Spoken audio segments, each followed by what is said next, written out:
ஆணைக்குழு உறுப்பினர், சாகித்ய அகாதமி மேனாள் ஆலோசனை குழு உறுப்பினர், திருக்குறள் கழகத்தின் துணைத் தலைவர், இலக்கிய பேரவையின் செயலாளர், அரசு பொது நூலகத்தின் வாசகர், வட்டத் தலைவர், தமிழ்ச்சங்க தலைவர் என புதுக்கோட்டையில் பெரும் அடையாளங்களின் பெரும் அங்கமாக திகழ்பவர்.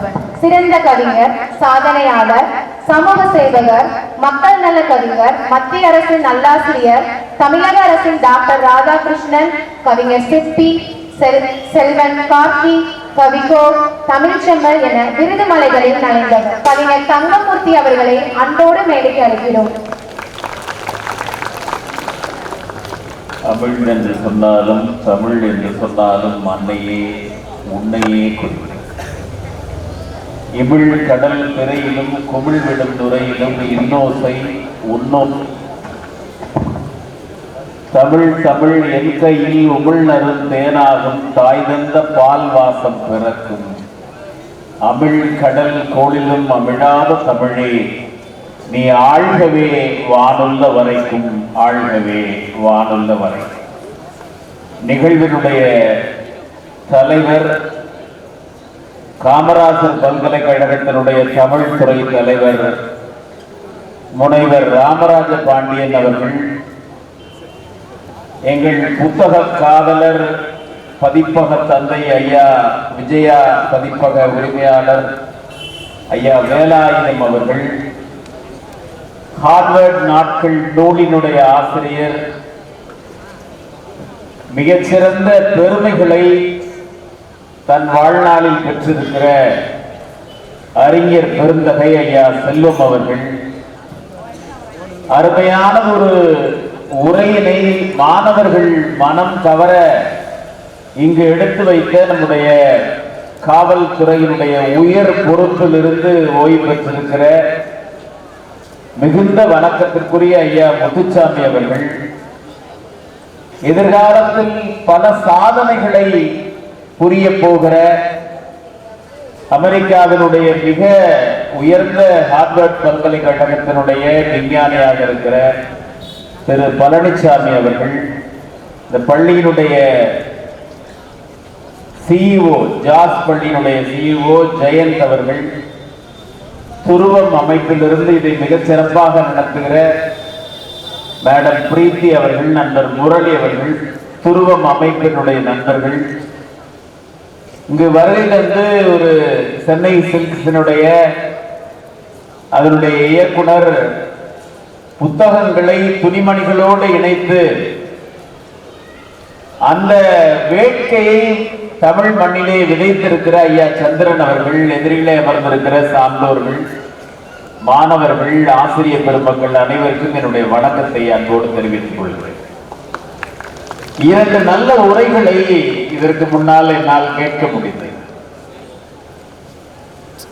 ஐயா வணக்கத்திற்குரிய முத்துச்சாமி அவர்களும் வணக்கத்திற்குரிய பழனிசாமி அவர்களுடைய உரையை, இரண்டு சாமிகளுடைய உரையும் கேட்டு ஆமாம் சாமி என்று அமர்ந்து விடலாமா அப்படின்னு நான் நினைச்சேன்.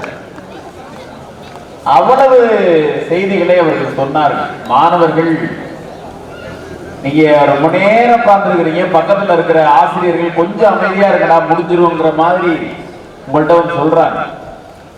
நீங்களும் ஒரு 4 பேரா எந்திரிச்சு போறீங்க. நானும் ஒரு school correspondent cum principal Joy sir மாதிரி நானும் ஒரு ஸ்கூல் வச்சிருக்கேன் புதுக்கோட்டையில. நீங்க சொன்னாங்க உங்க மாதிரி மாணவர்களோட பேசுறதுதான் என்னுடைய டெய்லி ரொட்டீன். நீங்க இவ்வளவு விருந்தினர்களை ஒரே மேடையில் நீங்க பார்க்க முடியுமா? எப்படி இந்த மேடைக்கு அவங்க வந்தாங்க? அந்த இடத்திலிருந்து இங்க வருவதற்கு எது காரணமாக இருந்தது? எது பாலம் போட்டதுன்னா கல்விதான் பாலம் போட்டது. கல்வியினாலதான் அந்த மேடையில வந்து உட்கார்ந்து இருக்கிறாங்க. அப்பா 3ஆவது வகுப்பு வரை தான் படித்தார்னு அவங்க சொன்னாங்க. ஆனா அங்க நமக்கு நிறைய பேர் நீங்க தெரிஞ்சுக்க வேண்டியது மாணவர்கள் என்ன அப்படின்னா, என்னுடைய நண்பர்கள் வீட்டில எல்லாம் நான் போய் பார்ப்பேன். ஒரு சிலர் போர்டே போட்டிருந்தாரு, என்னுடைய மகன் 12ஆம் வகுப்பு படிக்கிற காரணத்தால் கண்ட நாய்களும் எங்கள் வீட்டுக்கு வர வேண்டாம் என்று கேட்டுக்கொள்கிறோம் அப்படின்னு அதுல போட்டிருக்கிறார். யாரையும் அலோவ் பண்றது இல்ல. அவங்க அப்பா அம்மா ரொம்ப டென்ஷனா இருப்பாங்க.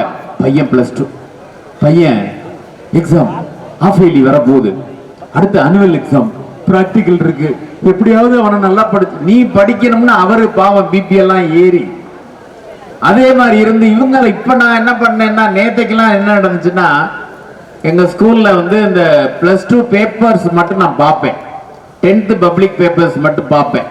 ஏன்னா அதிகமா +1 பாக்குறது இல்லை, ஏன்னா +1ல பயங்கரமா எழுதி வச்சிருப்பாங்க. ஒருத்தன் எழுதி வச்சிருக்கான், அன்புள்ள வாத்தியாருக்கு இந்த பேப்பரை பிரின்சிபால் பார்ப்பதாக நான் தெரிந்து கொண்டேன், மரியாதையாக எனக்கு மார்க் போடவில்லை என்றால் பில்லி சூனியம் வைத்து விடுவேன்னு அவருக்கு எழுதியிருக்கிறான். எனக்கு அதுல இருந்து நான் +1 பேப்பரே பாக்குறது இல்லை. இவங்க எதையாவது ஒரு பண்ணி நமக்கு வச்சு விட்டாங்கன்னா சிக்கலா போயிடும் அப்படின்ட்டு நம்ம வைக்கிறது இல்லை. இந்த 10th +1 மார்க் எல்லாம் பார்ப்பேன். அதுல மாணவர்கள் மேல எல்லாம் பிள்ளையார் சொல்லி எல்லாம் போடுவாங்க. ஒருத்தன் திமுக துணைன்னு போட்டிருந்தான். எனக்கு ஆச்சரியமா இருந்துச்சு. அவனை கூப்பிட்டீங்க, என்னடா அது அப்படின்னா, இது வேற ஒண்ணும் இல்லை சார், திருச்செந்தூர் முருக கடவுள் துணை அப்படின்னு எழுதியிருக்கேன் அப்படின்னா. அப்படியே கொஞ்ச தூரம் அடுத்தடுத்த பேப்பரை பிறப்புனா ஒருத்தன் அதிமுக துணைன்னு போட்டிருக்கான். இது என்னடா, அருள்மிகு திருச்செந்தூர் முருக கடவுள் துணை. இதெல்லாம் போடக்கூடாதுடா எக்ஸாம்ல, உன்னைய நம்பி எழுது. ஆணிவேரே சாஃப்ட்வேர் ஹார்ட்வேர் தான் சார். இது என்னன்னா, அமெரிக்காவில் இருக்கிற நாம எல்லாரும் என்ன சொல்றோம்னா, அமெரிக்கா மாதிரி வர முடியுமா, அமெரிக்கா மாதிரி நாடு இருக்குமா, அமெரிக்காவில் இருக்கிற பிரபலமான பல்கலைக்கழகம். அந்த பல்கலைக்கழகத்துல ஓராண்டு படித்த பெருமைக்குரிய மாணவர் உங்களுக்கு எதிரில் அமர்ந்திருக்கிறார். அவர்கிட்ட நான் கை கொடுக்கும் போது அந்த கையை நான் தொட்டு பார்த்துக்கிட்டேன். ஏன் அப்படின்னு கேட்டா, அவரு ஒரு IAS ஆபீசர், அவர் வந்து ஆட்சி பணியில் இருக்கிறாரு. ஆனா அவருடைய உடம்ப நான் பார்த்தேன், அவர் ஏதோ காவல்துறை அதிகாரி மாதிரி ரொம்ப ஸ்லிம்மா தன்னுடைய பாடியை வச்சிருக்கிறாரு. நான் என்ன தெரிஞ்சுக்கிட்டேன்னா, எப்படி வாழணும், எப்படி நம்பிக்கையா வரணும்னு இந்த புத்தகத்தை பார்த்து தெரிஞ்சுக்கிட்டேன். இந்த புத்தகம் வந்து 200 rupees, 200 ரூபாய். நீங்க ஒரு திரைப்படம் பார்க்கறதுனா 500 ரூபாய் செலவு பண்ணணும். இந்த புத்தகத்தை 200 ரூபாய் புத்தகத்தை 150 ரூபாய்க்கு இன்னைக்கு கொடுக்குறாங்க. நீங்க செய்கிற மிகப்பெரிய முதலீடாக இந்த முதலீடு இருக்கட்டும். 150 ரூபாய் கொடுத்து புத்தகத்தோட நீங்க வீட்டுக்கு போகணும்னு உங்களோட முதல் கோரிக்கையா நான் கேட்டுக்கிறேன். செய்யலாமா சார்? நாங்க ஏற்கனவே ஃபீஸ் கட்டிட்டோம் சார். டேய், ஃபீஸ் கட்டுறதுக்கு இதுக்கு சம்பந்தம் இல்லை. இது வந்து உங்களுடைய வீட்டுல எப்படி திருக்குறள் வச்சிருக்கிறீங்களோ அது மாதிரி வைக்க வேண்டிய ஒரு புத்தகம். ஏன்? கல்வியை பத்தி இதுல இருக்கு, நாட்டினுடைய வளர்ச்சியை பத்தி இதுல இருக்கு, இந்தியாவினுடைய ஜியோகிராபி பத்தி இதுல இருக்கு, தன்னம்பிக்கையை பற்றி இதுல இருக்கு, அமெரிக்காவில் இருக்கிற பண்பாடு பற்றி இதுல இருக்கு. எல்லாம் இந்த புத்தகத்துல அடங்கி இருக்கு. எப்படி இருக்குன்னா, ரீடபிலிட்டி அப்படின்னு சொல்லுவாங்க. படிப்பதற்கு ஏற்ற வகையில் எழுதப்பட்டிருக்கிற புத்தகமாக இந்த புத்தகம் இருக்கிறது. அங்கே அந்த புத்தகத்தில் அவர் குறிப்பிடுறது, யாரோ ஒரு நண்பர் முத்து என்கிற அவருடைய நண்பர் தான் போய் படிப்பா, போய் படிப்பா, போய் படிக்கலாம், நீ படிக்கலான்னு அவரை ஊக்கப்படுத்தி இருக்கிறார். அப்ப நம்ம பக்கத்தில் இருக்கிற நண்பனை நல்ல நண்பனா வச்சுக்கிட்டோம்னா ஹார்வர்ட் வரைக்கும் போகலாம். அப்படிங்கிறதுக்கு இந்த புத்தகத்துல நண்பர்களுடைய வேல்யூ எவ்வளவு முக்கியமானது அப்படின்னு. ஹார்வர்ட் யூனிவர்சிட்டியில அவங்க ப்ரொஃபஸரோட உட்கார்ந்து பேசுறாரு. 2 பேரும் உட்கார்ந்து ஒரு இடத்துல காஃபி சாப்பிட்டு பேசுறாங்க. அவங்க ப்ரொஃபஸர் சார் சார் சார் அப்படின்னு அவர் கூப்பிடுறாரு. அவங்க ப்ரொஃபஸர் சொல்றாரு, no no no, don't call me sir, என் நேம் சொல்லி கூப்பிடு அப்படிங்கிறார். இல்ல சார், நாங்க எங்க இந்தியன்ல எங்க இந்திய கலாச்சாரப்படி குருவுக்கு உள்ள மரியாதை வந்து ரொம்ப அதிகமா நாங்க கொடுப்போம். நாங்க அந்த வகையில உங்களுக்கு குரு மரியாதையை நாங்க கொடுக்கணும்னு சொல்றப்ப அந்த ப்ரொஃபசர் சொல்றாரு, நோனோ, ஹார்வர்ட் யூனிவர்சிட்டி நீ மதிக்கிறதா இருந்தா என் பேரு சொல்லி கூப்பிடு அப்படிங்கிறார். நீங்க ஒரு மனிதர்கள் எவ்வளவு பண்பட்டவர்களாக இருக்கிறாங்க அப்படிங்கிறோம். நாம என்ன பண்றோம், இங்க பேரே சொல்றது இல்ல. நிறைய பேருக்கு அடைமொழி தான் சொல்லுவோம். நம்ம அடைமொழியை மட்டும்தான் சொல்லி கூப்பிடுவோம். இப்ப மேலூர்ல இருந்து ஒரு பெரிய மேலூரார் வருகிறார் அப்படித்தான் நம்ம சொல்லுவோம். இப்ப அந்த பேரை சொன்னா கூட அதை நம்ம அவமரியாதையை பண்ணிக்கிறோம். ஆனா அந்த பேராசிரியர் சொல்றாரு, அந்த பேராசிரியர் எப்படிப்பட்டவர்னு அவங்க புக்ல சொல்றாரு சாரு, ஒரு பேராசிரியர் ஒரு பல்கலைக்கழகத்துக்கு சமம் அப்படின்னு சொல்றாரு. அப்ப அந்த பேராசிரியர் எப்படிப்பட்டவரா இருப்பார்? ஒரு பேராசிரியருக்கு ஆசிரியருக்கு எவ்வளவு தெரிஞ்சிருக்கணும். கிருபானந்த வாரியார்னு பெரிய ஆன்மீக சொற்பொழிவாளர். இளைய தலைமுறை நீங்க கூகுள்ல யூடியூப்ல தேடினீங்கன்னா அவருடைய உரை உங்களுக்கு தெரியும். கிருபானந்த வாரியார்கிட்ட கேட்கிறாங்க, என்ன கேட்கிறாங்க, எப்படி சாமி இவ்வளவு பாடல்கள் சொல்றீங்க, திருப்புகழ் அப்படியே மனப்பாடமா ஒப்பிக்கிறீங்க, கம்பராமாயணம் ஒப்பிக்கிறீங்க, எல்லா இலக்கியமும் எப்படி சாமி உங்களுக்கு தெரியுது அப்படின்னு வாரியார் சுவாமிகள்கிட்ட கேட்கிறப்ப, வாரியார் சாமி இந்த கையை தலையில வச்சுக்கிட்டு சொன்னாராம், டேங்க்ல தண்ணி இருந்தா எந்த டேப்பை திறந்தாலும் தண்ணி வரும் அப்படின்னாராம். இந்த டேங்க நிரப்பி வைத்துக் கொள்ள வேண்டிய பொறுப்பு நமக்கு இருக்கு. அப்படிப்பட்ட பேராசிரியர் ஹார்வர்ட் யூனிவர்சிட்டியில இருக்கிறாங்க. பழனிசாமி சார் அதான் குறிப்பிட்டார். அவர் சொல்ல சொல்ல என்னுடைய வாழ்க்கையினுடைய மிகப்பெரிய லட்சியங்கள்ல ஒண்ணு ஹார்வர்டுக்கு போயிடணும்னு. ஏன் போகணும்? சார் குறிப்பிடுறார் அங்க இருக்கிற லைப்ரரியை பத்தி. நூலகங்கள் அங்க இருக்கிற கல்வி முறையில ரொம்ப முக்கியமான ஒன்று. இங்க உங்கள்கிட்ட கேட்கிறேன், நான் யாராவது ஒருத்தர் நூலகத்துக்கு நான் அடிக்கடி போவேங்கிறவங்க யாராவது சொல்லுங்க. நான் அடிக்கடி லைப்ரரி போவேன் சார். இப்ப அடிக்கடி பாத்ரூம் போறேன் இல்லையா, நான் அடிக்கடி லைப்ரரி போறேன் சார்ங்கிறவங்க. லைப்ரரி நீங்க போகாம இருந்தீங்கன்னா பெரிய செல்வங்களை இழந்துறீங்கன்னு அர்த்தம். ஏன்? கல்வி அறிவு இதெல்லாம் எங்க கிடைக்கும்னா இந்த புத்தகத்துல கிடைக்கும். எதுல கிடைக்காது? இதுல கிடைக்காது. A for apple. இந்த ஆப்பிள்ல கொண்டாந்து நம்ம நிப்பாட்டிட்டோம். அருமையா ஒரு செய்திய ஐஜி சார் குறிப்பிட்டார். செல்போன் நீங்க நைட்டு பயன்படுத்த கூடாது, இரவுல சீக்கிரமா தூங்க போங்க. நான் ஒரு கவிதை எழுதியிருக்கேன். நள்ளிரவில் ஒளிரும் செல்போன் வெளிச்சங்களால் இருட்டாகி போகின்றன இல்லங்கள் அப்படின்னு நான் எழுதியிருக்கிறேன். ராத்திரியில் அந்த செல்போன் வெளிச்சம் வந்துச்சுன்னா வீடு இருட்டா போயிடும். நிறைய பேர் போர்வைக்குள்ள வச்சு பார்ப்பான், பாத்திருக்கீங்களா? எல்லா வீடுகள்லயும் ஒரு உதவாங்க. போர்வைக்குள்ள எப்ப லைட் எரியுது? Phone light. என்னடா பார்ப்பேன்? ரீல்ஸ் பார்ப்பேன். வேற என்ன பார்ப்பேன்? ஷார்ட்ஸ் பார்ப்பேன். பார்க்க கூடாது. இது அதற்கு அல்ல, பேசுவதற்காக கண்டுபிடிக்கப்பட்ட கருவி. இது அதற்காக இது பயன்படுத்தல. இதே ஒன்றை பயன்படுத்தி பல பேர் வியாபாரம் பண்றாங்க, பல பேர் தங்களுடைய வாழ்க்கையை உயர்த்திக்கிறாங்க. நாம தான் இதை பயன்படுத்தி நம்ம வாழ்க்கையை கெடுத்துக்கிறோம். ஆங்கரை பைரவின்னு என்னுடைய நண்பர் ஒரு கவிதை எழுதினாரு. செல்லம் கொடுத்து செல்லும் கொடுத்து செல்லம் கொடுத்து செல்லும் கொடுத்து வளர்த்த மகள் தொடர்பு எல்லைக்கு அப்பால் இருக்கிறாள் பக்கத்து வீட்டு பையனோடு அப்படின்னு ஒருத்தர் எழுதியிருந்தார். அவ்வளவு ஆபத்தானது இந்த செல்போன்.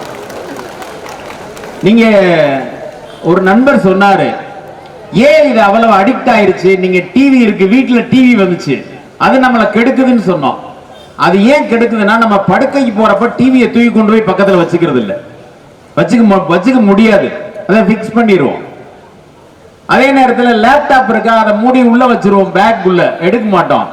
இதை மட்டும் படுக்க வரைக்கும் எடுத்துட்டு போயிடுவோம். அவ்வளவு டேஞ்சரஸ் இன்ஸ்ட்ருமெண்ட் இந்த செல்போன். நீங்க எல்லா வெளிநாடுகள்லையும் நீங்க பார்த்திருக்கலாம். சார் பார்த்திருப்பாங்க, பழனிசாமி சார் பார்த்திருப்பாங்க. போன்ல சத்தம் போட்டு பேசுறது எந்த நாட்டிலையும் கிடைக்காது, எங்கேயுமே கிடைக்காது. எந்த நாட்டிலையும் இவ்வளவு சவுண்டா பேச மாட்டான். நம்ம ஊர்ல தான் அண்ணே இந்த வந்துட்டேன், இங்கதான் இருக்கேன் மேலூர்ல, அது மேலூருக்கே கேட்கும். அது அவ்வளவு சவுண்ட் எல்லாம் அங்க கிடையவே கிடையாது. No noise. நீங்க அவ்வளவு பண்பாடோட இருக்கிற பழக்கத்தை தான் அந்த நூல்ல குறிப்பிடுறாங்க. மாணவர்களுக்கு தேவையான அறிவுரைகளை இந்த நூல் சொல்லுது. இந்த நூலை ஒரு நாளைக்கு 10 பக்கம் நீங்க படிச்சீங்கன்னா ரொம்ப எளிதா படிக்கலாம். இந்த நூலை படிச்சு முடிச்சுட்டு உங்க மனதுக்குள்ள என்ன வரும் அப்படின்னு கேட்டீங்கன்னா, ஒரு பல்கலைக்கழகத்துக்கு போகணும் அப்படிங்கிற உணர்வு உங்களுக்கு வரும். அந்த பல்கலைக்கழகத்துல எப்படி படிக்கலாம் அப்படின்னு உங்களுக்கு தோணும். ஏன்னு கேட்டீங்கன்னா, ஐஜி சார் குறிப்பிட்டது மாதிரி உங்களுக்கு வாழ்க்கையில ரொம்ப முக்கியமானது ஆம்பிஷன். நீங்க நிறைய பேர் என்ன சொல்றீங்க அப்படின்னு கேட்டா, I want to become a doctor. நிறைய பேர் எங்க ஸ்கூல்ல ஸ்டூடெண்ட்ஸ் கேட்பாங்க, கலெக்டர்ஸ் எல்லாரும் நம்ம ஸ்கூல்ல அந்த மாதிரி மாணவர்கள்ட்ட ஒரு இன்டராக்ஷன் வச்சோம்னா, what do you want to become? I want to become a doctor. என்ன பண்ண போற டாக்டரா போய்? இங்க மேடையில நீங்க ஒருத்தர் கூட டாக்டர் கிடையாது. இந்த மேடையில இருக்கிற ஒருத்தர் கூட மருத்துவர்னு இங்க யாரும் உட்காரல. எது இவங்களை உட்கார வச்சிருக்குன்னா, இவங்க கல்வி உட்கார வச்சிருக்கு. இவங்களை எல்லாரையும் ஒருங்கிணைத்தவர் யாருன்னா 8வது படிச்ச ஐயா வேலாயுதம். எட்டாத உயரத்தில் இருக்கிற எல்லாரையும் அவர் தான் அரவணைச்சு வச்சிருக்கிறார். அவர் ஒரு நாளைக்கு 500 பக்கம் படிக்கிறார். அவர் ஏன் படிக்கணும்? அவர் ஐஏஎஸ் எழுத போறாரா? அவர் ஐபிஎஸ் எழுத போறாரா?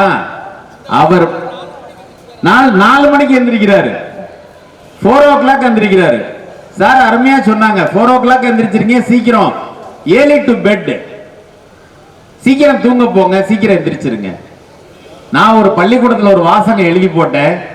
அதுக்கப்புறம் அரசினுடைய சட்டத்திட்டங்கள்லாம் மாறினதுல அதை நான் எடுத்துட்டேன். நான் என்ன எழுதி போட்டேன்னா, நான் ஸ்டூடெண்ட்ஸ் கிட்ட எல்லாத்திட்டையும் சொல்றது, நீங்க 4 o'clock எந்திரிச்சிங்கன்னா உங்களுக்கு யாரும் அட்வைஸ் பண்ண தேவையில்லை, உங்களுக்கு அறிவுரையே சொல்ல வேண்டியதில்லை. 4 மணிக்கு நீ எந்திரிச்சிட்டீங்கன்னா, ஏன்னா 4 மணில இருந்து 7 மணி வரைக்கும் சாலிடா 3 hours உனக்கு டைம் கிடைக்கும் படிக்கிறதுக்கு.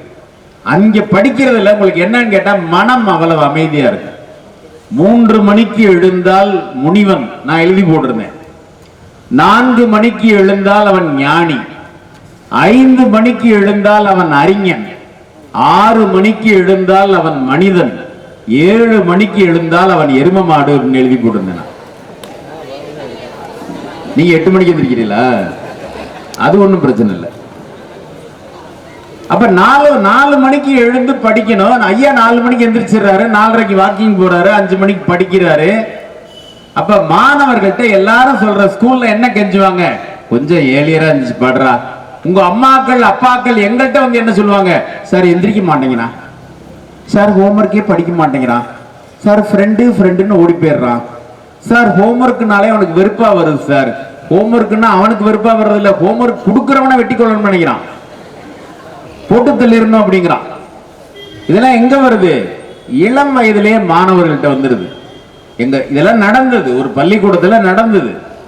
ஒரு ஃபர்ஸ்ட் ஸ்டாண்டர்ட் படிக்கிறவன்ட்ட ஒரு மிஸ் கேட்டிருக்கிறாங்க, 4 லட்டு இருக்கு, நீங்க 5 பேர் இருக்கிறீங்க, எப்படி ஷேர் பண்ணுவீங்க அப்படின்னு கேக்குறாங்க. ஷேரிங் பத்தி சொல்லி கொடுக்குறாங்க.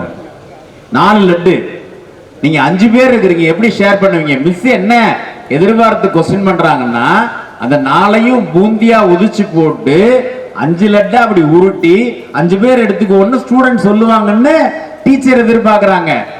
இவன் ஒருத்தன் எந்திரிச்சு என்ன சொன்னா, மிஸ் 4 லட்டு 5 பேர் இருக்கும், அதானே ஒருத்தனை போட்டு தள்ளிடுவான். இந்த ஒருத்தனை போட்டு தள்ளிடலாங்கிற இந்த வயலன்ஸ் எங்க இருந்து வந்தது? நீங்க பாக்குற டிவில இருந்து வருது, நீங்க பாக்குற ஷார்ட்ஸ்ல இருந்து வருது. ஏன் உங்களுக்கு புக்கு படிக்கிறப்ப வெறுப்பு வருது? இது வாழ்க்கைக்கு நல்லது. மருந்து எல்லாமே வாழ்க்கையில கசக்கும், ஆனா அது வேலை செய்யறது கொஞ்சம் லேட் ஆகும். அப்ப இது மருந்து மாதிரி ஒரு கல்வி. அந்த மருந்து மாதிரி கல்வியில அப்பார்ட் ஃப்ரம் டெக்ஸ்ட் புக் நீங்க நிறைய படிக்கணும். யாரு பாடத்திட்டத்தை தாண்டி படிக்கிறீங்களோ அவங்க தான் வாழ்க்கையில முன்னேறுவீங்க. சார் நான் மதிப்பெண் சூப்பரா எடுப்பேன், பிரயோஜனம் இல்லை. நான் மதிப்பெண்களை பற்றியே நான் பேசுறதே கிடையாது. எல்லா கூட்டங்களுக்கும் போறேன், எல்லா மாணவர்கள்ட்டையும் பேசுறேன். மதிப்பான எண்ணங்கள் தான் இந்த உலகத்துல உங்களுக்கு வேணுமே தவிர மதிப்பெண்கள்லாம் பெரிய அளவுல உங்களை வாழ்க்கையில உயர்த்தும் நான் சொல்ல மாட்டேன். நீ நல்ல குவாலிட்டியா இருக்கிறியா, டிசிப்ளின்டா இருக்கிறியா, ஒபீடியன்டா இருக்கிறியா, பெரியவங்களை பார்த்தா எந்திரிச்சு நிக்கிறியா, 2 கையை சொல்லி வணக்கம் சொல்றியா, தேங்க்யூ சொல்றியா, இதெல்லாம் தான் உன்னுடைய வாழ்க்கையில முன்னேறும். உன்னுடைய குவாலிட்டிஸ் அதான் நாங்க சொல்றது. நாங்க எங்க வீட்டுல அடிக்கடி எங்க உரையாடல்கள்ல, புதுக்கோட்டையில் நடக்கிற நிகழ்ச்சிகள்ல எங்களுக்கு உதாரணத்துக்கு முன்னால வர்றவர் யாருன்னு கேட்டீங்கன்னா, இங்க இருக்கிற நம்மளுடைய தந்தையார் 3ஆம் வகுப்பு வரைக்கும் படிச்சு எங்க அம்மா 1 மணி நேரம் கூட பள்ளிக்கூடத்துக்கு போலன்னார்ல, நம்ம ஐஜி ஐயா முத்துச்சாமி சாரை பத்தி தான் மாணவர்கள்ட்ட சொல்லுவோம். ஏன்? அவருடைய ஆர்னமெண்ட் அப்படின்னா என்ன? நீங்க எது போட்டா அழகா வருவீங்க? ஃபேர் அண்ட் லவ்லி போட்டாவா, நகை போட்டாவா, நெயில் பாலிஷ் போட்டாவா? இல்லை. யார் ஒருவரிடம் உண்மையும் நேர்மையும் இருக்கிறதோ அவர்கள்தான் அழகானவர்கள். அந்த வகையில் இந்த மேடையில் இருக்கிற அவ்வளவு பேரும் அழகானவர்கள். அவரை பத்தி தான் நாங்க சொல்லுவோம். அவ்வளவு ஹானஸ்ட். சொன்னாரு டி நகர்ல, சொன்னாரா டி நகர்ல இருந்தேன்னு? டி நகர் எப்படிப்பட்ட இடம்ங்கிறீங்க? எப்படிப்பட்ட கடைகள் இருக்கிற இடம்? அவருடைய வாழ்நாள்ல அவரும் சரி, இங்க மேடையில் இருக்கிற நம்முடைய வணக்கத்திற்குரிய இந்த நூலாசிரியர் ஐயா செல்வம் அவர்களும் சரி, இந்த மேடையில் இருக்கிற எல்லாருமே எதற்கு பெயர் போனவர்கள்லாம் நேர்மைக்கு பெயர் போனவர்கள். அந்த நேர்மை தான் இந்த மாணவர்களுக்கு ரொம்ப வேணும். உங்களுடைய வாழ்க்கையில இந்த நேர்மை உங்களுக்கு வாழ்க்கையில இருந்துன்னா நீங்க ஜெயிச்சிடலாம். மரம் இருக்கு, நம்ம என்ன சொல்றோம், மரத்தை வெட்டுறோம். 2 மரத்தை பத்தி சொன்னாரு நம்ம பழனிசாமி சாரு. சந்தன மரம் ஒண்ணு, தேக்கு மரம் ஒண்ணு. இந்த 2 மரத்துக்கு ஒரு ஸ்பெஷல் இருக்கு. என்ன தெரியுமா? மற்ற மரங்களுக்கு இல்லாத ஸ்பெஷல் இந்த சந்தன மரத்துக்கு இருக்கு, தேக்கு மரத்துக்கு இருக்கு. என்ன? சந்தன மரத்தை நீங்க எப்படி வெட்டினாலும் அந்த பேரை தக்க வச்சுக்கிட்டே இருக்கும். சந்தனம்ங்கிறத அது சின்ன வில்லையா இருந்தா கூட சந்தன வில்லைங்கிற அந்த சந்தனத்தினுடைய பேர் ஒட்டிக்கணும். தேக்கு மரத்தை நீங்க எப்படி வெட்டினாலும் அந்த தேக்கு, இது தேக்கம் கால் அப்படிமோ. இந்த கால் தேக்கு சாதாரண மரம் இல்ல, இது தேக்குல செஞ்சது அப்படிமோ. சாதாரண குச்சி இல்லது, சந்தன குச்சி அப்படிமோ. இது ஏன் இந்த சந்தனமும் தேக்கும் வாழ்நாள் முழுக்க தங்க பெயர்களை ஒட்டிக்கிட்டே வருதுன்னா அவ்வளவு ஸ்ட்ராங்கா இருக்கிற மரங்கள், அவ்வளவு வேல்யூபிள் ட்ரீஸ். இந்த வேல்யூபிள் ட்ரீஸ்ல இருக்கிற இந்த மரங்கள்டேந்து நீங்க ஒண்ணு கத்துக்கலாம். மரத்துக்கிட்ட கேட்டாங்களா, மரமே மரமே நீ என்னவா வரணும்னு ஆசைப்படுற அப்படின்னு கேட்டிருக்கிறாங்க. அந்த மரம் என்ன சொல்லியிருக்கலாம்? நயன்தாரா வீட்டுல ஒரு சேரா போலான்னு ஆசைப்படுறேன். சொல்லாமா? சொல்லாமா இல்லையா? தேஜஸ் ட்ரெயின்ல ஒரு தடவை நான் பயணம் பண்ணிட்டு இருக்கும்போது, நானும் என் சகோதரரும் பயணம் பண்ணிட்டு இருக்கேன். என்னுடைய சகோதரர் அவர் ஒரு டாக்டரு, நாங்க 2 பேரும் போயிட்டு இருக்கோம். அப்ப நயன்தாராவும் அவங்க கணவரும் வர்றாங்க. சேர், அவங்க சாப்பிட்றதுக்கு சேர் இல்லை, நாங்க எக்ஸிக்யூட்டிவ்ல போறோம். அந்த சேருக்கு உள்ள டேபிள்ல இருக்கிறதுனால நான் எங்க அண்ணன்ட்ட சொன்னேன், அண்ணே நயன்தாரா வர்றாங்கண்ணே, அவங்களுக்கு சேர். விக்னேஷ் சிவன் வந்து எனக்கு ஒரு வகையில் நண்பருங்கிறதுனால நான் சொன்னேன், விக்னேஷ் வந்து சேர் கேட்கிறார். யாருப்பா அவங்க அப்படின்னாரு. நயன்தாரா அண்ணே. எங்க அண்ணன் கேட்டார், டாக்டர் அப்படின்னா அப்படின்னாரு. அண்ணே நயன்தாரானே, அதான் தெரியலப்பா அப்படின்னாரு. ஏன்னா அவருக்கு பேஷண்ட்டை தவிர வேற யாரையும் தெரியாது. நான் நயன்தாராவோட உட்காந்து பேசிக்கிட்டு இருந்துட்டு, நயன்தாரா எனக்கு கை கொடுக்குற மாதிரி யாரோ போட்டோ எடுத்து யூடியூப்ல எல்லாம் அதை போயிட்டு இருக்கு. அதுக்கு பிறகு நான் 2 நாள் கழிச்சு சென்னையில இருந்து எங்க ஊருக்கு வந்தேங்கிறேன். 100 பேர் கீழே நிக்கிறேன் எனக்கு கை கொடுக்கறதுக்கு. ஏன்? நயன்தாரா கொடுத்த கையா. இந்த கையை புடிச்சு என்னை ஆட்டி இந்த கையை ஒடிச்சிட்டாங்க. நான் அப்படி நினைக்கல. எதை கை கொடுக்கறது அன்னைக்கு நான் ரொம்ப உயர்வா நான் நினைச்சேன்னா, செல்வம் சார்ட்ட கை கொடுக்கறத நான் இன்னைக்கு ரொம்ப பெருமையா உயர்வா நான் நினைச்சேன். ஏன்னா அமர்த்தியா சென்ட்ட கை கொடுத்த கை அது, சாதாரண கை இல்ல. அது அமர்த்தியா சென், இந்த உலக பொருளாதார மேதை, 48 நோபல் பிரைஸ் வின் பண்ண ஹார்வர்ட் யூனிவர்சிட்டியில படிச்சு அந்த ப்ரொஃபசர்ட்ட கொடுத்த கை அந்த கை. அந்த மரம் என்ன சொல்லியிருக்கலாம்? கோயிலுக்கு போறேன்னு சொல்லியிருக்கலாம், ஒரு நடிகை வீட்டுக்கு போறேன்னு இருக்கலாம், ஒரு பணக்காரர் வீட்டுக்கு போறேன்னு சொல்லியிருக்கலாம். உன்னுடைய ஆசை எது அப்படின்னு அந்த மரத்துக்கிட்ட கேட்டப்ப அந்த மரம் சொன்னுச்சான், பார்வை இல்லாதவனுடைய கையில் ஒரு கைத்தடியாய் போக வேண்டும் என்று நான் ஆசைப்படுகிறேன்னு அந்த மரம் சொன்னுச்சான். அப்ப மரத்துக்கு எவ்வளவு பெரிய நோக்கம் இருக்கு, மாணவர்களுக்கு எவ்வளவு பெரிய நோக்கம் இருக்கணும். I want to become a doctor, I want to become an engineer அப்படிங்கிறது உங்களுடைய லட்சியம் அல்ல, அது தொழில். நீங்க இன்ஜினியரா போறது உங்க தொழில். நீங்க இன்ஜினியரா இருந்து என்ன பண்ண போறீங்க? 1000 ஆண்டு கால தஞ்சாவூர் பெரிய கோயில் இன்ஜினியரா கட்டாரு இல்லையே. சென்னையில் இருக்கிற விமான நிலையம் 10 தடவை இடிஞ்சு விழுகுது மேற்கூரை. இங்க இது இன்ஜினியரால கட்டப்பட்டது. 1000 வருடங்கள் அப்படியே இருக்கிற தஞ்சாவூர் பெரிய கோயில் இன்ஜினியரால கட்டப்படல. உங்களுடைய நோக்கம் இன்ஜினியராக இருந்தால் அது அல்ல. மிக குறைந்த செலவுல ஏழைகளுக்கு வீடு கட்டி தருவேன் என்னுடைய அறிவை பயன்படுத்தினா அதுதான் உங்களுடைய இன்ஜினியருடைய நோக்கம். இன்னைய வரைக்கும் புற்றுநோய்க்கு மருந்து கண்டுபிடிக்கல, நான் கண்டுபிடிப்பேன் அப்படின்னு நீங்க சொன்னீங்கன்னா அது மருத்துவரா நீங்க வந்து சாதிக்க போற சாதனை. நீங்க மருத்துவரா வர்றேன், இன்ஜினியரா வர்றேன் அப்படிங்கறதெல்லாம் உங்களுடைய கனவாக இருந்தால் அது உங்க வேலைக்கான உத்தரவாதமே தவிர அது லட்சியம் அல்ல. எது லட்சியம்? ஐயா வேலாயுதம் ஐயா சொன்னார்ல, நாளை இங்கு அமர்ந்திருக்கிற நீல சட்டை போட்டிருக்கிற இந்த பழனிசாமி ஒருவேளை நோபல் பிரைஸ் வாங்குகிறவராக வந்தால் அது அந்த லட்சியம். அது எங்கே சார் இருக்கு? ஐயப்ப நாயக்கன் பேட்டை எங்க இருக்கு? எட்டயபுரம்னா உங்களுக்கு என்ன தெரியும்? எட்டயபுரம்னா யாரு பிறந்தது? எப்படி தெரியும்? அது சாதாரண குக்கிராமம், சாதாரண ஊர். அது ஊரு, அந்த ஊர் எப்படி உலக புகழ் பெற்றது? பாரதியார் பிறந்ததுனால. அரியலூருக்கு பக்கத்துல இருக்கிற ஐயப்ப நாயக்கம் பேட்டைங்கிற கிராமம் எப்படி புகழ் பெற்றது? இங்க ஒரு ஐஏஎஸ் ஆபீசரை கொடுத்ததுனால. தெரியுமா? இதுக்கு முன்னாடி அந்த ஊர் எனக்கு தெரியாது. அந்த ஊருக்கு பெருமை சேர்க்கிறார். திண்டுக்கல்லுக்கு பக்கத்துல இருக்கிற கிராமத்துல தான் ஐஜி சார் பிறந்தார். இங்க ஒரு கிராமத்துல தான் விவசாய குடும்பத்துல பிறந்தேன்னு பழனிசாமி சார் சொல்றாரு. எல்லாருமே அப்படி கிராமத்துல இருந்தா புறப்பட்டு வந்தாங்க. படிச்சோம், நிறைய வாசிச்சோம். இரவுகளில் இந்த புத்தகங்கள் படிக்கவில்லை என்றால் உறக்கம் வராது என்று என்னை போன்ற பலர் இருக்கிறார்கள். உங்களுக்கு எப்படி? புத்தகத்தை திறந்தாலே தூக்கம் வருது சார். வருதா? வரக்கூடாது. லட்சியம்னு ஒண்ணு இருக்கணும். இங்க குழந்தைங்க எல்லாம் எங்களுக்கு ரோஜா பூ கொடுத்தாங்க. குழந்தைங்களே ரோஜாக்கள், அவங்க ரோஜா பூ கொடுத்தாங்க. நாங்கெல்லாம் வாங்கி வாங்கி வச்சுக்கிட்டோம். செல்வா சார் மட்டும் என்ன பண்ணாரு? குழந்தைங்கள்ட்டே திருப்பி கொடுத்தாரு. ரோஜாக்கள்கிட்டயே திருப்பி கொடுத்து, நீங்க தான் ரோஜா, நீங்களே வச்சுக்கங்க அப்படின்னு சொல்லிட்டு கொடுத்தாரு. குழந்தைங்களே ரோஜாக்கள். இங்க நிறைய பட்டாம்பூச்சி இங்க பறந்து போறத நான் பார்த்தேன். நிறைய பட்டாம்பூச்சிகள் அப்படியே இந்த பள்ளிக்கூடத்தை சுத்தி போச்சு. ஏன்? நீங்க எல்லாம் மலர்கள் மாதிரி இருக்கிறதுனால பட்டாம்பூச்சிகள் பறந்து பறந்து போகுது. உங்களை முதல்ல நீங்களே நம்பணும். உங்களுக்குள்ள இருக்கிற உங்களை நீங்கள் கண்டுபிடிக்கணும். ஹார்வர்டு பல்கலைக்கழகத்துக்குள்ள எல்லாரையும் பார்த்ததுக்கு அப்புறம் எனக்குள் அவ்வளவு நல்ல மாற்றங்கள் நிகழ்ந்தன என்று இந்த நூல்ல சார் குறிப்பிடுறார். அதனாலதான் இந்த நூலை படிங்கிறேன். இந்த நூலை படிச்சீங்கன்னா அந்த யூனிவர்சிட்டிக்கு உள்ள போறது உங்களுக்கு தெரியும். நம்ம நாட்டில் இருக்கிற இமாச்சல் பிரதேசத்தினுடைய பனி பிரதேசம் எப்படி இருக்குன்னு உங்களுக்கு தெரியும். அப்ப இந்த நூல் படிச்சீங்கன்னா அங்க போற ஒரு உணர்வே உங்களுக்கு இருக்கும். அந்த பல்கலைக்கழகத்துக்குள்ள போய் அங்க நூல் நிலையத்துக்குள்ள போய் அந்த நூலகத்திலேயே அதிக நேரம் இருந்த உணர்வு உங்களுக்கு கிடைக்கும். ஆக பாட புத்தகங்களை தாண்டிய அறிவை நீங்கள் பெற்றுக்கொள்ள வேண்டும்.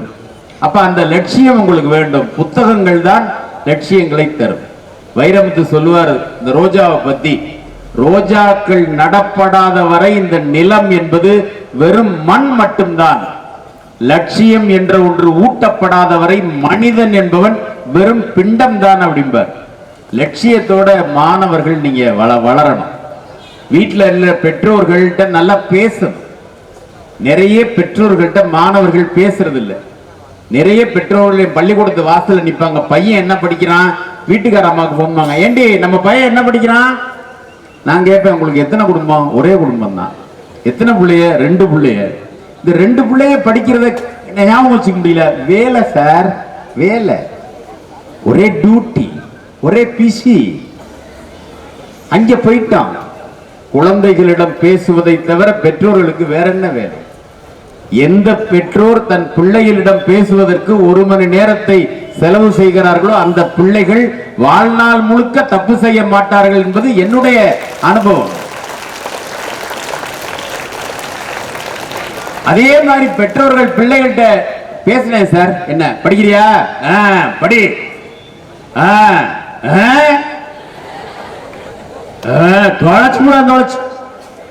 யாரு? அப்பா. அம்மா அப்பா அம்மான்னு ரொம்ப கஷ்டப்படுறாரு. அம்மா அவ கஷ்டப்படுறதுக்கு நான் என்னமா பண்ண? மனதை தெளிவா இருக்கணும். இந்த மனம் தெளிவான மனமா இருக்கணும். எவ்வளவு சோக கதைய சார் சொன்னாரு, முத்துசாமி சார் பேசுறப்ப அந்த கதையில எவ்வளவு வலி இருந்தது. மாணவர்கள் எப்படி அடிமையாகிறாங்கன்னு. 4 நாளைக்கு முன்னாடி ஈசிஆர் ரோட்ல, சென்னையில் இருக்கிற ஈசிஆர் ரோடு கிழக்கு கடற்கரை சாலையில மாடுகளை மேய்க்க விட்டுட்டு 5 பெண்கள் சாலை ஓரமா மரத்தடியில உட்கார்ந்திருக்காங்க. மரத்தடியில கார்ல வர்றாங்க. பையங்க காலேஜ் ஸ்டூடெண்ட் கார்ல வர்றாங்க. முழு போதையில வந்த அந்த காரு அப்படியே அந்த 5 பேர் மேலே ஏத்தி அவங்க தூக்கி எரிஞ்சு அங்கேயே இறந்து போயிட்டாங்க. எது காரணம்? இளம் வயதுல புத்தகத்தை பிடிக்க வேண்டிய மாணவர்கள் பாட்டில பிடிச்சதுனால வந்த பிரச்சனை. அப்ப எதை சுமக்க வேண்டும், எதை ஏந்த வேண்டும், எந்த கனவோடு வாழ வேண்டும் என்று மாணவர்களுக்கு தெரிய வேண்டும். அந்த வகையில தான் அப்துல் ரஹ்மான் சொல்லுவார், எதையாவது ஒரு தடயத்தை பதிச்சு வச்சுட்டு போங்க. என்ன தடயம்? காவல்துறையில மிக சிறந்த பொறுப்புகள்ல இருந்த தமிழ்நாட்டினுடைய முதலமைச்சருக்கு பாதுகாப்பு அதிகாரியாக இருந்த இங்க முத்துசாமி சார் உட்கார்ந்திருக்காங்க. தமிழ்நாட்டினுடைய முதலமைச்சருடைய பாதுகாப்பு அதிகாரி எவ்வளவு பெரிய பொறுப்புன்னு பாருங்க. ஒரு முதலமைச்சர் தன்னுடைய வீட்டை விட்டு வெளியே வருகிற போது அவருடைய வாகனத்தில் ஏறி அவர் சந்திக்கிற முதல் மனிதராக அவருடைய பாதுகாப்பு அதிகாரியாக இங்க அமர்கிற நம்ம முத்துசாமி சார் இருக்கிறாங்க. அப்ப நீங்க இதானே ரோல் மாடல். உங்களுக்கு ஆல்பர்ட் ஐன்ஸ்டீனை பாருங்கள், நீங்க பார்த்திருக்கிறீங்களா? இல்ல. அவரை பாருங்கள், எவ்வளவு நேர்மையாக இருந்தார் காமராஜர், எவ்வளவு நேர்மையாக இருந்தார் கக்கன். அங்கெல்லாம் உங்களை நான் கூட்டிகிட்டே போகல. மேடையில பாருங்க, மேடையில பாருங்க. ஒரு முத்துசாமி சார், ஒரு செல்வம் சார், ஒரு பழனிசாமி சார், ஐயா வேலாயுதம், ஐயா நம்ம தமிழ்துறை தலைவர் ராமராஜ பாண்டியன், இப்படி பாருங்க சந்திரன் ஐயா, இப்படி பாருங்க. இவங்கள ரோல் மாடலா எடுத்துங்க. இவங்க எப்படி மேடைக்கு வந்தாங்க? நீங்க கைதட்டி கொண்டிருக்கிறீர்கள். உங்கள் கைதட்டல்களை பெறுகிற இடத்தில் அவர்கள் இருக்கிறார்கள். நாளை நீங்கள் இந்த இடத்துக்கு வந்தால் நீங்களும் கைதட்டல்களை பெறுபவர்களாக மாறக்கூடிய வாய்ப்பு உங்களுக்கு நிறைய இருக்கு. எனவேதான் அந்த வகையில மாணவர்கள் வந்து இந்த பள்ளியை பயன்படுத்தி, இந்த வாய்ப்பை பயன்படுத்தி, துருவம் நடத்துகிற இந்த நிகழ்வில் உங்க பருவத்தை பயன்படுத்தி நிறைய நல்ல பழக்கங்களுக்கு நீங்கள் அடிமையாக வேண்டும். எது நல்ல பழக்கம்? புத்தகம் வாசிப்பது நல்ல பழக்கம். வேற என்ன நல்ல பழக்கம்? உண்மையாக இருப்பது. எக்காரணத்தை முன்னிட்டு நான் பொய் சொல்ல மாட்டேன். நீங்கள் உண்மை சொல்ல தொடங்கிவிட்டால் எதையும் நினைவில் வைத்துக் கொள்ள வேண்டியதில்லை. பொய் சொன்னா தான் எதையாவது ஞாபகத்தில் வச்சுக்கணும். அன்னைக்கு என்ன சொன்னோம்? அன்னைக்கு லீவ் லெட்டர் போட்டப்ப என்ன சொல்றோம்? as I am suffering from my sister's marriage எழுதணுமா? ஒருத்தன் எழுதுறான், அக்காவுக்கு கல்யாணமா. லீவ் லெட்டர் எப்படி எழுதுறது? as I am suffering from my sister's marriage. ஏன்னா அதுக்கு மேல நீங்க லெட்டர் எழுதி இப்படியே தான் பழகிட்டோம். as I am suffering from feverங்கிற மாதிரி as I am suffering from my என்னுடைய சிஸ்டர் மேரேஜின் காரணமாக எனக்கு ரொம்ப ஃபீவராக இருக்கிறது, எனவே பள்ளிக்கூடத்துக்கு வர முடியலன்னு நம்ம லெட்டர் போடுறோம். ஏன்டா லீவுக்கு வரல? இன்னைக்கு மிஸ் கேட்பாங்க, வேற எதையாவது ஒன்று சொல்லுவோம். ஏன்? அந்த காரணம் உண்மை இல்லைன்னு அர்த்தம். நீங்கள் உண்மையோட பேச பழகிட்டீங்கன்னா எதை நினைவில் வச்சுக்க வேண்டிய அவசியம் இல்லை. எனவே அந்த வயது, இந்த வயது முடியை மாத்திக்கலான்னு தோணும், இந்த ஹேர் ஸ்டைல் அப்படியே வச்சுக்கலான்னு தோணும். எனக்கு பக்கத்தில் எங்கேயாவது சலூனுக்கு நான் போய் உட்கார்ந்தேன்னா நீங்க கேட்கக்கூடாது, நீங்களாம் ஏன் சார் சலூனுக்கு போறீங்கன்னு கேட்கக்கூடாது. அதாவது இருக்கிற ஒரு 12 முடியே கொஞ்சம் வெட்டி 2-3 மாத்திக்கிறதுக்காக போறப்ப அவங்க சொல்லுவாங்க, அவர்கிட்ட இன்ஸ்ட்ரக்ஷன் என்ன சார், இப்படி இங்க கூட இருக்கணும், இங்க குறைச்சிருக்கணும், இங்க கொஞ்சம் மேல இருக்கணும், இங்க கொஞ்சம் கீழே இருக்கணும், இப்படி ஒரு யூ டர்ன் போட்டு இப்படி வரணும். இவ்வளவு யோசனைகளை சலூன்காரரிடம் சொல்வதற்கு யோசனைகளை வைத்திருக்கிற நாம் நம்முடைய வாழ்க்கையில் உயர்வதற்கு எவ்வளவு யோசனைகளை வைத்திருக்க வேண்டும்? நீங்க யோசிச்சு பாருங்க. அப்ப அவர்கிட்ட சொல்றதுக்கு அவ்வளவு டிப்ஸ் வச்சிருக்கமா இல்லையா? அப்ப அந்த யோசனைகளை வச்சுக்கணும். இந்த பேனா வாங்குறீங்க கடையில, இதுக்கு எப்படி டெஸ்ட் பண்ணுவீங்க? எப்படி டெஸ்ட் பண்ணுவீங்க? இந்த பேனா நல்லா எப்படி என்ன பண்ணுவீங்க? எழுதி பார்ப்போம். பெரும்பாலும் உங்க பேரை தான் நீங்க எழுதி பார்ப்பீங்க. அவரவர் பேரை எழுதி பார்க்கணும். இந்த பேனா எழுத, ஒரு பேனா 5 ரூபா இருக்கும், 10 ரூபா இருக்கும், 20 ரூபா இருக்கும். இந்த 20 ரூபா பேனாவை சோதிச்சு வாங்குறோம் எழுதி பார்க்குதான்னு. உங்களுடைய தேர்வு முறை என்பது நீங்கள் எழுதி பார்ப்பது தான். ஒரு பேனாவை செக் பண்ணி எழுதி பார்க்கிறப்ப ஒரு எக்ஸாம்ல 100 மார்க் வாங்குறதுக்கு எத்தனை முறை எழுதி பார்க்கணும்? யோசிச்சு பாருங்க. அத்தனை முறை நீங்கள் எழுதி பார்த்தா தான் ஜெயிக்கலாம். எக்ஸாமினேஷன், நம்மளுடைய கல்வி முறை என்பது எழுத்து. அமெரிக்காவுடைய கல்வி முறையை பத்தி சார் சொல்றாரு, கொஸ்டின் கேட்கணும், நீங்க கேள்வி கேட்கணும். இங்க இருக்கிற ஆசிரியர்கள் யோசிச்சிருப்பாங்க. என்ன யோசிச்சிருப்பாங்க? சார் நாங்களும் தான் கேட்டோம், இவங்கள்ட்ட தொண்டை தண்ணி கிளிய கத்துறோம். Any doubt? No doubt. Okay okay, can I go? Go. Homework? Okay. இவ்வளவு, இது தாண்டி நீங்க பேசுறீங்களா? ஏன் நம்ம பேசுறது இல்லை? குழந்தைங்க வந்து வாய் பேசி பேசாதான்னு தாய் ஏங்குவா. 2 வயசுல, 2.5 வயசு, 3 வயசுல ஆத்தா, தாத்தா, அம்மா, அப்பா, அப்படியே குடும்பமே குதூகலப்படும். ஒரு வார்த்தை சொல்லிருச்சுன்னா அப்படியே இனிப்பு கொடுப்பாங்க, அப்படியே ஜாலியா இருப்பாங்க. வீட்டுல அவ்வளவு சந்தோஷம். ஐ தாத்தான்றுச்சு, ஐ அம்மான்றுச்சு, ஐ அப்பான்றுச்சு அப்படிம்பாங்க. கொண்டாந்து பள்ளிக்கூடத்துல விடுவோம். 3 இயர்ஸ்ல எல்கேஜில எங்க ஸ்கூல்ல கொண்டாந்து விடுவீங்க. கொண்டாந்து அப்படியே வீட்டுல எல்லாரும் வந்து விடுவாங்க. தாத்தா பாட்டி அம்மா நெல் எல்லாம் உட்கார வச்சு கிளாஸ் ரூமுக்கு அனுப்புவான். எங்க மிஸ் சொல்லுவாங்க, don't talk, close your mouth. இப்படியே இருக்கணும் புள்ள. நம்ம கல்வி முறை அது. இதைத்தான் இந்த கல்வி முறை சரியில்லை, இதை மாற்ற வேண்டும் என்று தன்னுடைய சிந்தனையால் ஐயா செல்வம் அவர்கள் உணர்த்துகிறார். கேள்வி கேளுங்க அப்படிங்கிறாங்க. ஏன், எதற்கு, எப்படி கேள்வி கேளுங்க. மாணவர்கள் இன்னைக்கு நீங்க என்ன எடுத்துக்கணும், இந்த புத்தகத்தை முதல்ல வாங்கணும். 200 ரூபாய் உள்ள புத்தகம் 150 ரூபா. இந்த 150 ரூபாங்கிறது நீங்க வாங்கினீங்கன்னா, இந்த ஒரு புத்தகம் என்னை மாற்றியதுன்னு என்னுடைய நண்பர்கள் பல பேர் சொல்றாங்க. காரைக்குடி அழகப்பா பல்கலைக்கழகத்தினுடைய மேனாள் துணைவேந்தர் டாக்டர் சுப்பையா என்னுடைய வகுப்பு தோழர். அவர் வைஸ் சான்சலரா போயிட்டார், நான் ஒரு ஸ்கூல் கரஸ்பாண்டா போயிட்டேன். 2 பேரும் நாங்க ஒரு ரூம்மேட்ஸ். அவர் ஒரு புத்தகம் படிச்சார். அந்த புத்தகத்துல என்ன போட்டிருந்துச்சு, small aim is a crime அப்படின்னு போட்டிருந்துச்சு. அதுதான் தன்னுடைய வாழ்க்கையை மாத்தினதா சொல்லுவார். சின்ன எய்ம் வச்சுக்கிட்டீங்கன்னா அது ஒரு பெரிய குற்றம் அப்படிம்பாரு. பெரிய எய்ம் வச்சுக்கங்க அப்படிம்பாரு. அப்ப சாதாரண எய்ம் வச்சுக்காதீங்க, பெரிய எய்மா வச்சுக்கங்க அப்படிம்பாரு. அப்ப அந்த வகையில தான் ஒரு அருமையான பள்ளிக்கூடத்துல இதை நாங்க இலக்கிய கூட்டமா நடத்தி இருக்கலாம்னு பிரீத்தி மேடம் நினைச்சிருந்தாங்கன்னா, இங்க இருக்கிற முன்னால இருக்கிற ஒரு 30 பேரு, நாங்க ஒரு 10 பேரு, இப்படிதான் நாங்க உட்கார்ந்து பேசியிருப்போம். அந்த 30 பேர்லயும் டைம் ஆச்சு, பசிக்குது, எனக்கு சுகர் இருக்கு, கொஞ்சம் ஏதாவது சாப்பிட்டா பரவாயில்லன்னு நினைக்கிறவங்க ஒரு சிலர் இருப்பாங்க. ஆனா ஏன் மாணவர்கள் மத்தியில் இதை கொண்டு வரணும்னா, முதல்ல உங்களுக்கு ஹார்வர்ட் யூனிவர்சிட்டின்னு ஒரு பேரை முதல்ல அறிமுகப்படுத்துறோம். ஹார்வர்ட் யூனிவர்சிட்டி நீங்க கூகுள்ல சர்ச் பண்ணுங்க. என்னென்னமோ சர்ச் பண்றோம். என்னென்ன சர்ச் பண்றோம், எல்லா பத்திரிகைகளும் எல்லா செய்தித்தாள்களும் ஏஆர் ரஹ்மான் டைவர்ஸ் பண்ணிட்டாரு, ஜெயம் ரவி டைவர்ஸ் பண்ணிட்டாரு, தனுஷ் டைவர்ஸ் பண்ணிட்டாரு. முதல்ல இவங்களை நம்ம டைவர்ஸ் பண்ணிடணும். எந்த பத்திரிகை எதையாவது நமக்கு பயன் இருக்காதுல்ல, அவங்க குடும்ப வாழ்க்கையில் நமக்கு ஏதாவது பயன் இருக்கா, நம்ம வீட்டுல என்ன நடக்குது, நம்மள்ட்ட என்ன திறமை இருக்கு, நம்மள்ட்ட என்ன ஆற்றல் இருக்கு, நம்மள்ட்ட எவ்வளவு அறிவு இருக்கு, இந்த அறிவை எப்படி ஆக்கப்பூர்வமாக நிகழ்த்துவது, அதுக்கு தான் இந்த புத்தகம். அப்படி ஒரு நூலை வாங்கி உங்க வீட்டுல வச்சுக்கிட்டீங்கன்னா, அப்படி நீங்க அப்படி தலசி விரப்ப அந்த இடத்துல அப்படி வச்சுக்கணும். ஹார்வர்ட் நாட்கள், ஹார்வர்ட் நாட்கள், ஹார்வர்ட் நாட்கள்னு அது ஞாபகத்துல வரணும். அப்ப ஞாபகத்துல வந்தா இங்க இருக்கிற 500 மாணவர்கள்ல ஒரு மாணவன், சார் அந்த யூனிவர்சிட்டிக்கு போகணும்னு எனக்கு ஆசை இருக்கு, அங்க படிக்க போகணும்னு நினைக்கிறேன், அங்க எங்க ஊர்ல இருந்து ஒருத்தர் பழனிசாமி சார் அங்க இருக்கிறாரா, அங்க போகணும்னு ஆசைப்படுறேன், நீங்க போனீங்கன்னு வச்சுங்களேன், இந்த நிகழ்ச்சியினுடைய மாபெரும் வெற்றியே இங்க உள்ள மாணவன் ஹார்வர்ட் போனா அப்படிங்கிறது.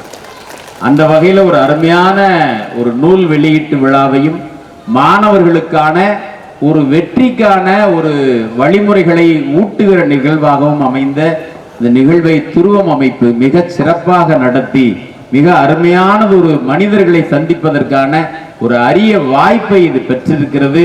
இங்க இருக்கிற மாணவர்கள், இங்க இருக்கிற பெருந்தகையாளர்களிடம் நீங்கள் உங்களை அறிமுகப்படுத்தி கொண்டு பேச வேண்டும் என்பது என்னுடைய ஆசை. காரணம் என்னன்னு கேட்டீங்கன்னா, இப்ப இதே இடத்துல யாரோ ஒருத்தர் பிரபலமானவர் தொலைக்காட்சியில ஒருத்தன் கடிஜோக்கு சொல்றவன் வந்துட்டா கூட நீங்க அவனை சுத்தி செல்ஃபி எடுப்பீங்க. அது அல்ல, வாழ்க்கைக்கு எந்த பிரயோஜனமும் கிடையாது. நான் இன்னைக்கு உள்ள நாளை ரொம்ப முக்கியமான நாளா நான் கருதுறேன். ஏன்னு கேட்டீங்கன்னா, நீங்கள் எவ்வளவு முயன்றும் சந்திக்க முடியாத மாமனிதர்களை அந்த மேடையில அமர வைத்திருக்கிற பெருமை துருவம் பிரீத்தி அவர்களுக்கும் முரளி அவர்களுக்கும் இருக்கிறது. அவ்வளவு பெரிய பர்சனாலிட்டிஸ் இங்க உட்கார்ந்து இருக்கிறாங்க.